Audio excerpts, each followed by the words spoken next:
17 women, 4 decades, one relentless public obsession.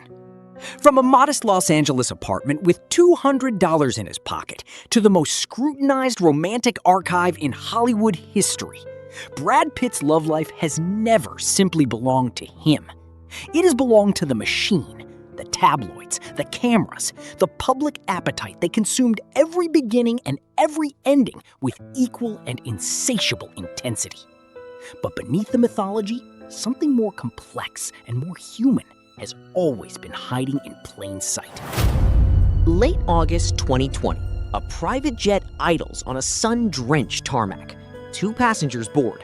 One of them is among the most photographed men on the planet. The other is Nicole Podorowski, a 27-year-old German model, nearly 3 decades his junior. Their destination? The south of France. Their story? Barely a chapter. Us Weekly confirmed what the paparazzi lenses had already suggested. Brad Pitt and Podorowski were a couple. The internet did what it always does. It cataloged, it speculated, it magnified. But Hollywood's relentless attention could not sustain what privately was already dissolving. Within 2 months, it was over. No dramatic press release, no public statement, just the quiet erasure of a connection that never had the space to breathe under the weight of global scrutiny. Some relationships do not fail because of incompatibility. They collapse under the architecture of fame itself. Early 2019, 2 of Hollywood's most scrutinized faces share a frame for a Breitling watch campaign. The imagery is polished, the chemistry undeniable on screen. But the moment the camera stopped rolling, the public refused to let the narrative end there. Rumors began circulating that Brad Pitt and Charlize Theron had moved beyond the professional, that the manufactured closeness of an advertising set had ignited something real. Tabloids measured distances between their respective Los Angeles homes. Sources were quoted. Timelines were constructed. But Theron herself drew a firm line. In multiple interviews, she denied any romantic involvement, categorically, repeatedly. And yet the speculation persisted, a familiar phenomenon in Pitt's post-Jolie era, where proximity to him became its own kind of tabloid currency. This moment reveals is not a hidden romance. It reveals something more uncomfortable. The degree to which a man's fame can rewrite a woman's reality without her consent, turning a professional collaboration into a public presumption.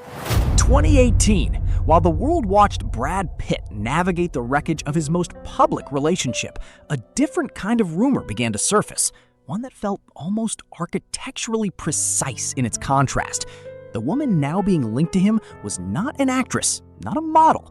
She was Neri Oxman, a world-renowned MIT professor whose work sat at the radical intersection of biology, technology, and design. The pairing captivated the public imagination precisely because of its asymmetry. Hollywood's most mythologized leading man and one of the world's most intellectually formidable women. Tabloids reached for narrative shortcuts. Sources speculated. The rumor built its own momentum. But Oxman addressed it directly. In an interview with the New York Times, she denied any romantic involvement with Pitt. Her clarification was measured, almost clinical in its dispatch of the story. What lingers here is a particular kind of cultural discomfort. The moment a woman of extraordinary professional standing finds her intellectual legacy momentarily eclipsed by speculation about whose orbit she may or may not have entered. If there is a single chapter in Brad Pitt's romantic history that rewrote the rules of celebrity culture, it begins on a film set in 2004. The production was Mr. and Mrs. Smith, a spy thriller built on the premise of 2 strangers hiding lethal secrets from each other. The irony, in retrospect, is almost too precise. Pitt was still legally married to Jennifer Aniston when he and Angelina Jolie began working together. What followed was one of the most dissected romantic timelines in modern entertainment history. The public watched, the tabloids documented, and somewhere inside the machinery of global attention, a real and complex human relationship was simultaneously forming and fracturing under impossible pressure. They went public. They built a family across continents, 6 children, biological and adopted, a household that itself became a subject of fascination. In 2014, after nearly a decade together, they married in a private ceremony in France. 2 years later, in September 2016, Jolie filed for divorce. What followed was not a clean separation, but a prolonged, deeply painful legal and personal unraveling that continued for years beyond the initial split, played out in courtrooms and headlines simultaneously. Brangelina was never simply a relationship. It was a cultural institution, and its collapse carried the weight of one. Before the chaos, before the courtrooms and the headlines and the children photographed across 5 continents, there was a quieter story. 1998, Brad Pitt and Jennifer Aniston began dating. She was already one of television's most beloved figures, her face synonymous with a decade of American living room comfort. He was ascending toward a kind of cinematic gravity that only a handful of actors ever achieve. They married in Malibu in July 2000.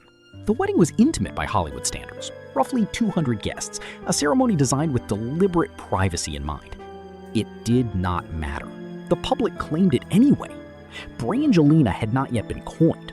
For a brief window in cultural history, the dominant celebrity pairing was simply Brad and Jen, and America treated their union like a shared inheritance. But by 2005, the marriage was over. Aniston filed for divorce in March of that year, citing irreconcilable differences. The timing, landing in the immediate aftermath of Mr. and Mrs. Smith, ensured that the narrative would never be allowed its full complexity. What the public consumed as a love triangle was, at its core, the collapse of a real marriage between 2 real people. Jennifer Aniston spent years navigating a media framework that positioned her simultaneously as America's sweetheart and its most prominent symbol of romantic loss, a role she never auditioned for and could never fully escape. 1998 moves through Brad Pitt's romantic history like a year carrying more weight than its calendar pages suggest. It is the same year he began dating Jennifer Aniston, but before that chapter fully opened, a different rumor surfaced. Brief, unconfirmed, and almost immediately swallowed by the larger narratives competing for public attention. Demi Moore had just navigated one of Hollywood's most scrutinized separations. Her split from Bruce Willis after 11 years of marriage placed her squarely under the same unforgiving media lens that would later track Pitt himself for decades. The rumor that the two found brief companionship in that transitional window was never substantiated. No confirmations, no photographs of significance, no mutual acknowledgement. What exists instead is the cultural footprint of a rumor. 2 enormously famous people, both navigating personal crossroads simultaneously, briefly occupying the same speculative space in the Hollywood imagination. In the architecture of Brad Pitt's romantic history, the Demi Moore chapter is less a confirmed story and more a recurring symptom. The compulsive need of the public to place him in proximity to every significant female figure of his era, whether the evidence supports it or not. There is a particular intimacy that forms on a film set. Hours of rehearsal, emotional vulnerability, performed on demand, long nights under artificial light. For Brad Pitt, the professional and the personal have historically occupied uncomfortably close territory. The 1998 production of Meet Joe Black would become another data point in that pattern. His co-star was Claire Forlani, a British actress whose performance opposite Pitt in the film required a level of sustained emotional and physical closeness that few professional environments demand. The rumors that followed were never loudly confirmed, but they were given a single, quietly significant piece of public evidence. In February 1998, Pitt and Forlani attended the 50th Annual Writers Guild of America Awards together. In Hollywood's carefully managed social ecosystem, a shared public appearance of that nature is rarely accidental. It is a choice, and choices in that world carry their own language. The chapter closed without fanfare. No formal confirmation, no dramatic public ending. Just another rumor absorbed into the larger mythology of a man whose professional collaborations have repeatedly blurred the boundaries that most workplaces treat as fixed. 1998 accumulates. In the broader sweep of Brad Pitt's romantic history, this single calendar year carries a remarkable density of rumor, speculation, and unconfirmed connection. And tucked within that crowded timeline, largely undisturbed by the machinery of tabloid culture, sits the name Sonita Henry. Henry is a British actress whose career has spanned film and television across multiple decades.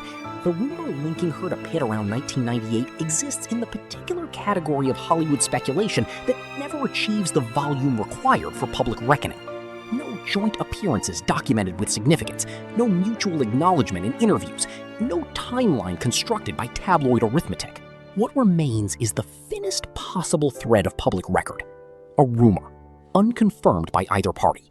In the context of Pitt's relentlessly scrutinized personal life, the silence around this particular chapter is itself notable. Some stories escape the machine entirely. Sonita Henry's name appears in this archive not as evidence of anything concrete, but as a reminder that behind every confirmed headline in Hollywood, there exist dozens of quieter human moments that the public apparatus never fully reaches, and perhaps was never meant to. To understand Brad Pitt's romantic history with any real clarity, you have to begin here. Not in the tabloid frenzy of the 2000s, not in the courtrooms of the 2010s. You have to go back to 1995, to a film set in New York, to a psychological thriller so relentlessly dark that the emotional bonds formed within it carried their own particular weight. The film was Seven. The co-star was Gwyneth Paltrow, then a rising actress whose career was building toward the kind of cultural centrality she would fully inhabit within the decade. Their on-set connection translated directly into a real relationship, one that moved quickly enough that by late 1996, Pitt had proposed. Paltrow accepted, but the engagement did not survive 1997. The split, when it came, was quiet relative to the noise that would surround Pitt's later relationships. Paltrow would later reflect on the relationship in interviews with a candor unusual for its era, acknowledging that she had not been emotionally equipped for the weight of what they had built. What the Paltrow chapter establishes, in retrospect, is a template. The film set as origin point, the rapid escalation, the quiet dissolution. The pattern that would repeat itself across the next 3 decades of Brad Pitt's life was already visible here, in its earliest and perhaps most unguarded form. Before Seven, before the engagement, before the machinery of global celebrity culture had fully identified Brad Pitt as one of its primary subjects, there was 1994. And there was a film set unlike almost any other in mainstream Hollywood history. Interview with the Vampire was an adaptation of Anne Rice's landmark novel, a production steeped in psychological darkness, elaborate period costuming, and an emotional intensity that demanded total immersion from its cast profile.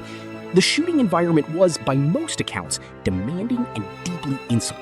It was within this particular crucible that Pitt and British actress Thandie Newton are reported to have begun dating. Newton, whose career would go on to encompass landmark roles across film and television over the following 3 decades, was at this point a rising presence in the industry.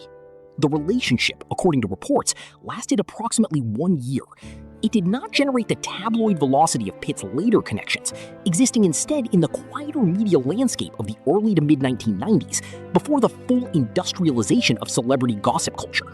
What the Newton chapter represents in the broader arc is origins, the earliest documented romantic connection in Pitt's public record, a relationship formed inside the Gothic architecture of a vampire narrative, characterized by the same intense professional intimacy that would quietly define his romantic pattern for the next 30 years.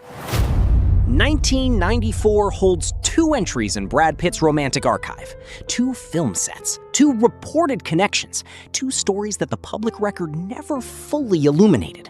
If the Interview with the Vampire chapter exists in Gothic shadow, the Legends of the Fall chapter exists in something closer to open wilderness, deliberately uncontained, deliberately unresolved. Legends of the Fall was itself a film of extraordinary romantic and emotional scope. Shot against the sweeping landscapes of the Canadian Rockies, it demanded a kind of physical and emotional openness from its cast that few productions require. Julia Ormond, the British actress cast opposite Pitt in a role of considerable romantic weight, brought a quiet intensity to the film that anchored its most emotionally significant sequences. Reports suggest the 2 dated during or around the production period, but unlike almost every other chapter in Pitt's romantic history, this one generated virtually no tabloid infrastructure, no confirmed sightings of significance, no timeline assembled from paparazzi footage, no insider sources quoted in entertainment publications. Ormond and Pitt maintained a silence around any personal connection that proved, in the end, impenetrable to the Hollywood gossip apparatus. In a life conducted almost entirely in public, this chapter stands as a rare and telling exception. A story that, if it existed at all, belonged entirely to the two people living it. To trace Brad Pitt's romantic history to its earliest documented origin, you arrive at a single defining moment in American cinema. 1991, a film that would reshape the cultural conversation around female autonomy, road movies, and Hollywood storytelling. Thelma and Louise was not simply a career-launching vehicle for a young Brad Pitt. It was, by most accounts, the first significant intersection of his professional and personal lives. Pitt appeared in the film in a relatively brief but electrically memorable role, a performance that announced him to a mainstream audience with startling efficiency. Geena Davis, who carried the film as one of its two leads alongside Susan Sarandon, was at this point an established and Academy Award-winning actress. The reported fling that developed between them during or around the production existed at a significant professional asymmetry. She was already a major star. He was still becoming one. The reported connection was never publicly confirmed by either party. It occupied the particular category of early Pitt rumor that predates the full industrialization of celebrity tabloid culture, existing instead in the quieter, less forensically documented entertainment landscape of the early 1990s. What the Geena Davis chapter establishes, viewed across the full arc of what followed, is the beginning of a pattern so consistent it eventually became its own kind of narrative. The film set as meeting ground, the established female co-star, the unconfirmed connection, the quiet dissolution before the public machinery could fully engage. Thelma and Louise gave the world Brad Pitt the actor. It may also have given us the first chapter of Brad Pitt the romantic figure. To move further back through Brad Pitt's romantic history is to arrive at a chapter that the contemporary cultural lens cannot examine without discomfort. The year is 1989. Pitt is 27 years old, a young actor building his early career in Hollywood. Juliette Lewis is 17. The two began dating that year and remained together for 4 years, separating in 1993. Lewis would go on to build a significant career of her own, earning an Academy Award nomination for her performance in Cape Fear in 1991, a film she made during the period of this relationship. By the time they separated, she was 21 and an established presence in Hollywood. He was 30 and ascending toward full A-list status. The relationship has been documented in the public record across multiple decades. What it represents in the broader sociological context of 1980s and early 1990s Hollywood is a dynamic that the industry normalized with troubling consistency during that era. Significant age gaps involving very young women entering relationships with considerably older established figures. The Juliette Lewis chapter does not fit comfortably inside a conventional romantic narrative. It sits instead as an early and sobering data point in a much larger cultural reckoning about power, age, and the particular vulnerabilities of youth inside an industry that has historically treated both as variables rather than responsibilities. 1989, before the Academy Award nominations, before the magazine covers and the architectural real estate portfolios, and the custody proceedings conducted in international courtrooms. Brad Pitt was a 25-year-old actor navigating the lower rungs of a Hollywood career that had not yet announced itself to the world with any particular force. The women who knew him then knew someone the public would later struggle to locate beneath the accumulated weight of global celebrity. E.G. Daily is an actress and voice artist whose career has demonstrated remarkable longevity across film, television, and animation. The two reportedly dated briefly in 1989, a connection that existed entirely outside the tabloid infrastructure that would later document Pitt's every romantic movement with forensic intensity. What makes this chapter unusual within the broader archive is the existence of a direct characterization. In an interview, Daly described Pitt during this period as a gentle guy who was very down to earth. It is a portrait almost entirely absent from the mythology that would later construct itself around him. No intensity, no drama, no gravitational celebrity field distorting everything in its proximity. Daly's recollection functions as a rare primary document, a first-hand account of Brad Pitt before Brad Pitt became the cultural phenomenon that made first-hand accounts almost impossible to trust for their ordinariness. It is, perhaps, the most honest portrait in this entire archive, precisely because it was captured before the subject knew he needed to perform anything at all. Not every chapter in a romantic archive carries the weight of heartbreak or cultural reckoning. Some chapters are simply human, unguarded, quietly comic in the way that only real life can produce without the assistance of a screenwriter. 1989 again. Brad Pitt, 25 years old, still operating well beneath the horizon of mainstream celebrity recognition, attended the MTV Movie Awards alongside actress Christina Applegate. Applegate was at this point already a recognizable television presence, her role in Married with Children having established her as one of the more visible young faces in American entertainment. Pitt, by contrast, was still assembling the lower credits of a career that had not yet found its defining moment. The two attended the award ceremony together. By most accounts, what follows qualifies as one of the more straightforwardly human moments in Pitt's pre-fame romantic record. Applegate, according to reports, left halfway through the date. No dramatic rupture, no tabloid documentation, no competing narratives from unnamed sources. Simply a young woman at an award ceremony deciding at some point during the evening that she had somewhere better to be. In the vast, heavily mythologized archive of Brad Pitt's romantic history, this particular data point stands as a rare and genuinely refreshing corrective. Even the most celebrated romantic figures in Hollywood history began somewhere entirely ordinary. To reach the earliest documented entry in Brad Pitt's romantic archive is to arrive at a moment so far removed from the global celebrity phenomenon he would become that it requires a deliberate act of historical imagination. 1987. Pitt is 23 years old. He has been in Los Angeles for approximately 2 years, having driven from Missouri with less than $200 and a set of ambitions that had not yet found their professional form. The woman he is reported to have dated during this period was operating at a significantly higher professional altitude. Sunita, the American-born, British-based pop star, was at this precise moment one of the most recognizable figures in the United Kingdom's music industry. Her 1986 single So Macho had reached the upper regions of the UK charts, and her profile across British entertainment media was considerable. By any conventional measurement of visibility and established career, the dynamic between them in 1987 was one of profound professional asymmetry. She was already famous. He was not yet anything close. The reported relationship lasted through 1987 and into 1988, according to available accounts. It predates almost every other connection in this archive, existing in a period before Thelma and Louise, before Seven, before any of the cultural machinery that would eventually transform Brad Pitt into one of the most scrutinized romantic figures in Hollywood history had been set in motion. What the Sunita chapter represents is the rarest possible document in celebrity romantic history. A connection formed before the subject became the subject, before the mythology assembled itself around him, before proximity to Brad Pitt meant anything beyond the simple, unremarkable fact of knowing a young man from Missouri who was working very hard at something that had not yet worked. Every archive has an entry that resists easy categorization. A chapter that exists not simply as a romantic footnote, but as a documented collision between multiple celebrity narratives, each carrying its own extraordinary weight. In the story of Brad Pitt's earliest romantic connections, that entry belongs to Robin Givens.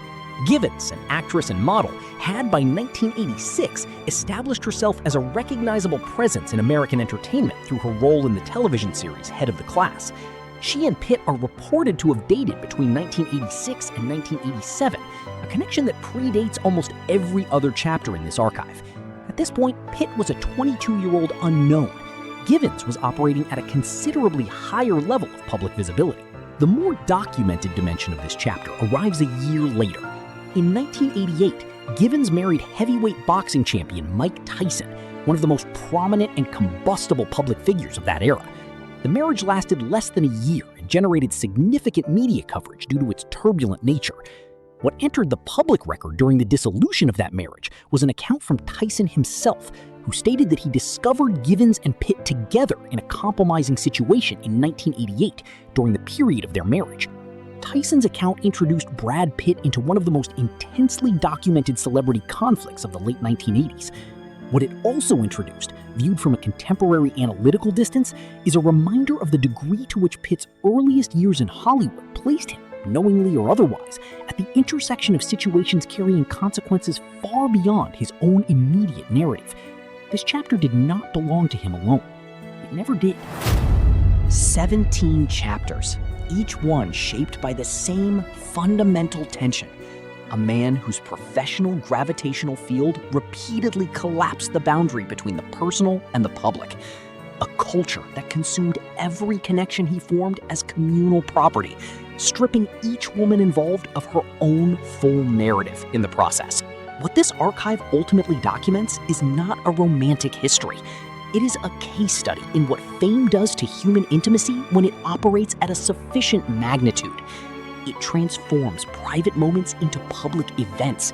It converts real people into supporting characters in someone else's mythology. It demands that every beginning justify itself against every ending that came before. Geena Davis, Robin Givens, Gwyneth Paltrow, Jennifer Aniston, Angelina Jolie. Each name carries its own complete human story, one that exists entirely independently of the man whose orbit briefly intersected with theirs. The most honest thing this archive can conclude is simply this: behind every famous relationship is a human being who never asked to become a chapter in someone else's story.